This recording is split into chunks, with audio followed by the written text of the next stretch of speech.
Chapter 1. Bobby Wayne was really worried that within 2 months' time, his family would be starving. Even though he had a job, it gave him no security. He'd been working for a cab company in Midtown Manhattan for about a year now, and, for a while, things had been going great. Automobiles seemed to be an accepted part of life now, so the hesitancy to rely on them was quickly fading away. People had been generous in their tips, and his stellar performance behind the wheel had even nudged his supervisors into increasing his wages a bit. But then the market crashed. There had been rumors of it for a while, but when it had actually hit, it was almost as if things had changed overnight. Many people no longer had the finances to be able to afford the services of a cab, and those that did were certainly not generous with their tips anymore. In fact, the company he worked for had already released 3 drivers because of cutbacks, and he was all but certain he would be next.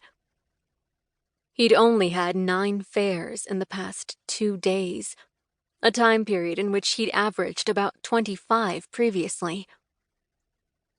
Bobby knew if he lost his job, the savings he'd accumulated would get them through a few weeks. But if things didn't turn around soon, he was going to have to start planning for his family in a totally different way.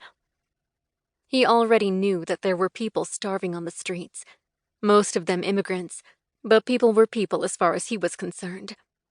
And the thought of his family soon being among them broke his heart. He had 3 kids and a saint of a wife. The idea of not being able to provide for them and keep them comfortable gnawed at his heart.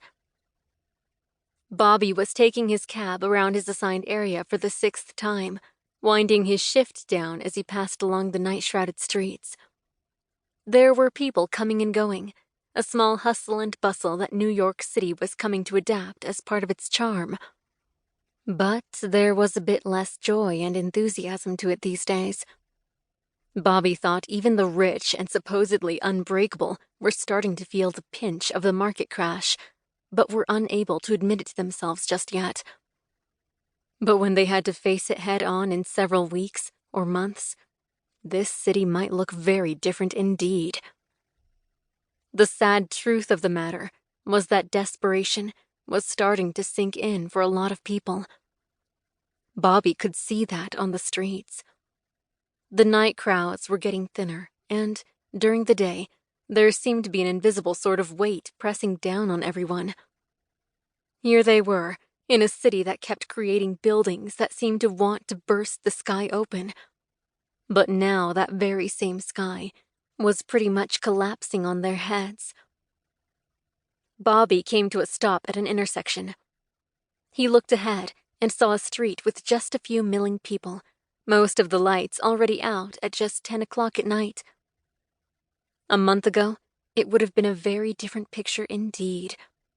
He just couldn't get over how quickly things had changed, how fast the city had brought so many people to a sudden halt.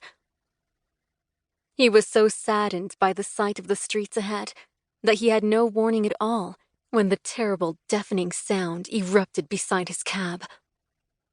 He heard a slamming noise, something like metal being torn apart, and then glass breaking. It was so loud and sudden that Bobby let out a little shriek, jumping in his seat.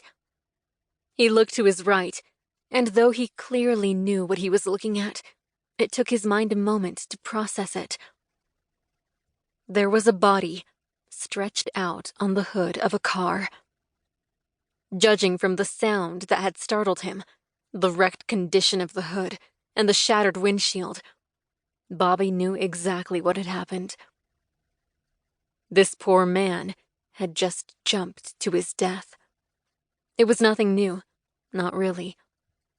Bobby had read plenty of stories in the papers about people, particularly banker and investment types, that had lost tons of money as a result of the crash, jumping to their deaths, or putting bullets in their own heads.